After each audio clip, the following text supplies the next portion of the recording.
Nagkakagulo na naman ang kapamilya at kapuso fans dahil sa lumalabas na balita sa ex na formerly Twitter na pumirma na ng kontrata sa ABS-CBN si Jenilyn Mercado.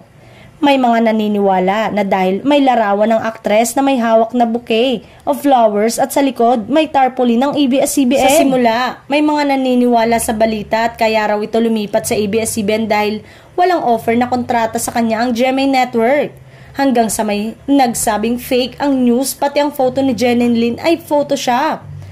Naalala ng fans niya, sinabi nito na launching niya sa Beauty Derm.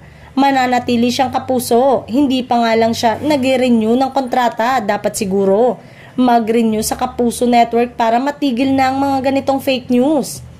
Nag-away-away na ang kapamilya at kapuso fans, lalo na siguro kapag maging totoo ang balita. Kapag pumirma nga si Jenilyn sa ABS-CBN, madodoble ang online war ng fans ng dalawang network. Magkakaroon ng kantsawan at pati ang asawa ni Jenilyn na si Dennis Trillo ay madadamay.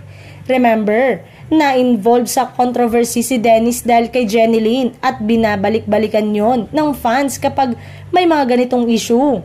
As of today, sa Star Music pa rin may kontrata si Jenilyn.